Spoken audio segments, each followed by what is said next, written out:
ఈ ప్రపంచంలో అగ్రరాజ్యముగా చెప్పుకునే అమెరికా, అలాగే మన అతిపెద్ద కాంపిటీటర్ చైనా, వీళ్ళు ఇద్దరూ చెయ్యలేని ఒక పనిని, అంటే తక్కిన వాళ్ళని పక్కన పెట్టండి, సో వీళ్ళు చెయ్యలేని పనిని నిన్న భారత్ చేసి చూపించింది. అంటే ఈ ప్రపంచంలో రష్యా తరువాత ఇంత పెద్ద విజయాన్ని, ఇది ఒక ఘన విజయం అండి, ఇదేం మామూలు విషయం కాదు, దానిని మనము చేసి చూపించగలిగాం. ఇప్పుడు ఇది ఎలా చెప్పాలి అంటే, మీరు మీ బైక్ తీసుకొని ఒక పెట్రోల్ బంక్కి వెళ్ళారు, 2 లీటర్ల పెట్రోల్ అనేది ఫిల్ చేశారు.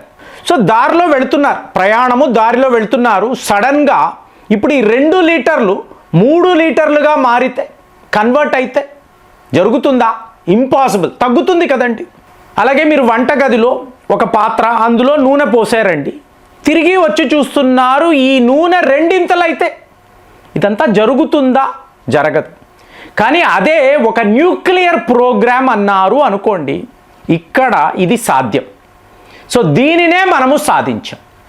ఇప్పుడు ఇవాళ ప్రపంచం అంతా కూడా యుద్ధము కదండి, యుద్ధకాలం, ఎటు చూసినా కూడా యుద్ధాలు.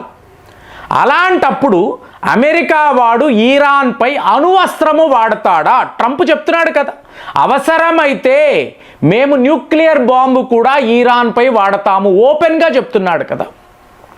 అలాంటిది మనము ఇదే అణుశక్తిని మానవాళి కోసం, అంటే సివిలియన్ న్యూక్లియర్ ప్రోగ్రామ్ అండి, సో దీనికి వాడేమో అనుకోండి. వాడడం ఏంటంటే, మనము తలుచుకుంటే ఎక్కడికైనా వెళ్ళగలం, ఏ స్థాయికైనా వెళ్ళగలము, దానినే ప్రపంచానికి చేసి చూపించాం.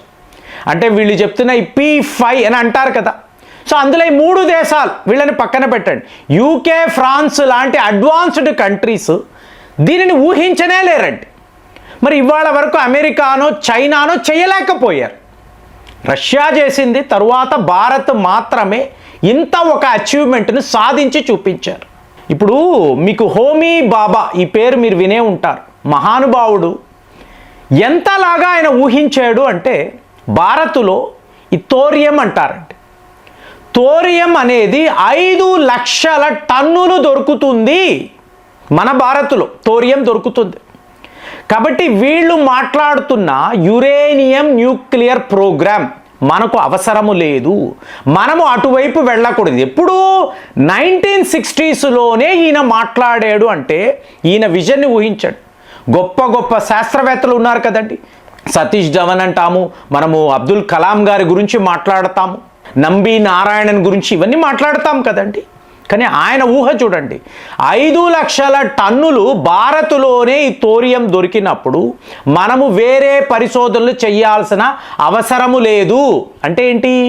ప్లే ఆన్ యువర్ స్ట్రెంగ్త్ అండి. ముందు మీ బలము ఏమిటి, ఆ బలాన్ని ఎలా ఉపయోగించుకోవాలి, ఇదే విజయం. ఎనీ స్టేజ్, ఏ వ్యాపారంలో ఉండండి, మీరు ఎలాంటి పరిశోధనలు చేయండి, మీ యొక్క బలాన్ని తెలుసుకున్నప్పుడు మీరు విజయం సాధిస్తారు. అది ఏంటి, ఆ టైంలో భారతీయులు స్వతంత్రం వచ్చిన తరువాత సెల్ఫ్ ఎస్టీమే లేకుండా, అంటే మన మహానాయకులు మనల్ని అలాగే తయారు చేశారండి. బ్రిటిష్ వాడు వచ్చినప్పుడు 50,000 మందే, తిరిగి వెళుతున్నప్పుడు 50,000 మందే. వాళ్ళను కొట్టి తరిమేయాలి అన్న ఆలోచనే లేకుండా మన మహానాయకులు మనల్ని అలాగే గైడ్ చేశారు.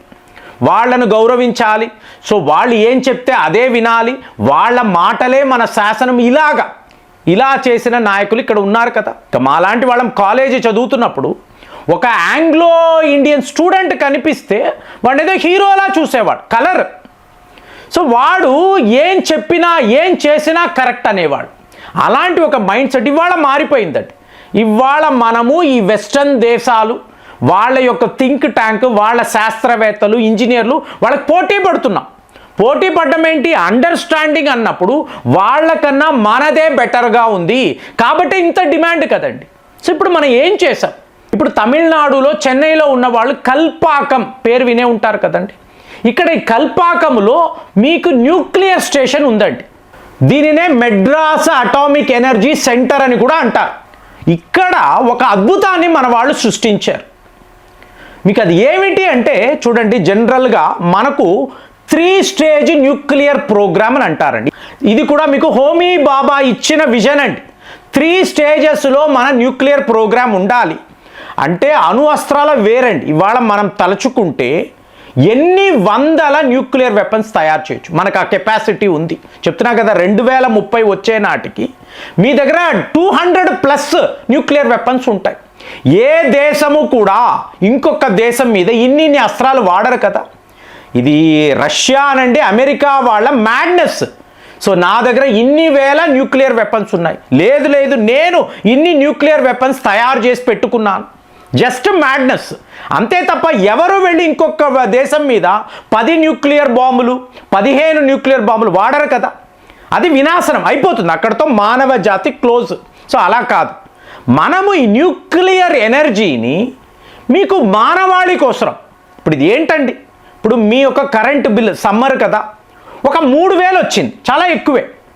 అదే మీకు ఈ న్యూక్లియర్ ఎనర్జీని వాడారు అనుకోండి, 1000 రూపాయలు 1500 వస్తే ఎంత ఆదా ఒక మిడిల్ క్లాస్ ఫ్యామిలీ వాళ్ళకి, అద్భుతం కదా. At the same time electricity, ఇప్పుడు ఒక గంట సేపు కరెంటు లేకపోతే పరిస్థితి ఏంటంటే, మీ ఇంట్లో ఇన్వర్టర్ లేదు, కరెంటు పోయింది, ఒక గంట సేపు అది రాత్రి అలా జరిగింది అనుకోండి, మీరు ఎలా ఉంటారు, అసలు మీరు అల్లలాడిపోతారు కదా. సో దానికేంటి, మనకు ఎలక్ట్రిసిటీ కావాలి. సో ఆ పరిస్థితుల్లో మనం ఈ న్యూక్లియర్ ప్రోగ్రామ్ని డెవలప్ చేస్తున్నాం. ఇంకా మీరు కాశ్మీర్ లాంటి మీకు బాగా అక్కడికి వెళ్ళారని గ్రామాలు ఉంటాయి, ఇవాళ కూడా వాళ్లకు పవర్ సప్లై ఉండదండి. రోజుకి 3 అవర్స్ 4 అవర్స్ ఇలాగా తీసేస్తూ ఉంటారు. మరి వాళ్లకు కరెంటు కావాలి, ఎలక్ట్రిసిటీ కావాలి అంటే ఇలాంటి న్యూక్లియర్ ప్రోగ్రామ్స్ అనేవి ఉండాలి. సో ఇప్పుడు మనం ఏం సాధించాము అంటే కల్పాకములో 500 మెగావాట్స్ అండి. ఇది ఒక ప్రోటోటైప్. దేనికి అంటే ఫాస్ట్ బ్రీడర్ రియాక్టర్ అంటారండి. దీన్ని చూసారో అనుకోండి, ఒక అద్భుతం జరుగుతుంది. మీకు ఫస్ట్ మీకు న్యూక్లియర్ ఎనర్జీ అంటే మీకు యురేనియం ఉండాలి, ప్లూటోనియం ఉండాలి కదా. సో మీకు హెవీ వాటర్స్లో ఈ రియాక్టర్స్ స్టేజ్ 1 హెవీ వాటర్ వాడతారు, అందులో నుంచి ఫ్యూయల్ అనేది తీస్తారు. ఇప్పుడు మనము స్టేజ్ 2లో ఉన్నామండి. స్టేజ్ 2ని పూర్తి చేయగలిగాం అంటే స్టేజ్ 3కి వెళ్ళాలి. స్టేజ్ 3లో ఏముంటుంది, థోరియం యురేనియం. సో దీనిని మీరు కలపగలిగితే, ఈ ఫ్యూయల్ని మీరు జనరేట్ చేయగలిగితే, మీరు భారత్లో ఎలక్ట్రిసిటీ ఈ పవర్ సప్లై అనేది ఎంత కావాలంటే అంత ప్రొడ్యూస్ చేసుకోవచ్చు. సివిలియన్ యూటిలిటీ కోసము న్యూక్లియర్ ఎనర్జీని మనము వాడుతున్నాం. సో ఇప్పుడు మొన్న కల్పాకంలో స్టేజ్ 2 అనే దాన్ని మనము ఓవర్కమ్ అయ్యామండి, దాటేసాం. అంటే ఏంటి, మీకు హోమీ బాబా చెప్పిన థోరియం 5 లక్షల టన్నులు మన వద్దే దొరుకుతున్నప్పుడు మనము ఆస్ట్రేలియా, కెనడా, రష్యా లాంటి దేశాల వద్ద యురేనియం కొనాల్సిన పరిస్థితి, కొంటున్నాం. రష్యా తరువాత ప్రపంచంలో ఇలాంటి న్యూక్లియర్ ఎనర్జీ కలిగిన దేశము భారత్ మాత్రమే. ఎందుకంటే అమెరికానో చైనానో వాళ్ళ వద్ద ఇంత స్థాయిలో థోరియం అనేది లేదండి. కాబట్టే మనం ఇంత పెద్ద ఘనత స్టేజ్ 2ని దాటి స్టేజ్ 3కి వచ్చేసాము. సో కాబట్టి మన శాస్త్రవేత్తలు, మన ఇంజనీర్లు సాధించిన ఒక అద్భుతం ఇది. దీనికి సంబంధించి ఎన్నో ఆర్టికల్స్ నేను డెప్త్గా వెళ్ళడం లేదు. ఒక్కసారి మనం స్టేజ్ 2ని దాటి స్టేజ్ 3లోకి వెళ్ళాము. త్వరలోనే ఈ ప్రాసెస్ కూడా కంప్లీట్ అయితే భారత్ యొక్క న్యూక్లియర్ ఎనర్జీ, న్యూక్లియర్ పవర్ అనేది తిరుగు ఉండదు. అలాంటి ఒక సిచ్యువేషన్లో మనం ఉన్నాము. మరి దీన్ని మీరు ఎలా చూస్తున్నారు? కామెంట్స్లో రాయండి. మళ్ళీ వచ్చే వీడియోలో కలుద్దాం. జై హింద్.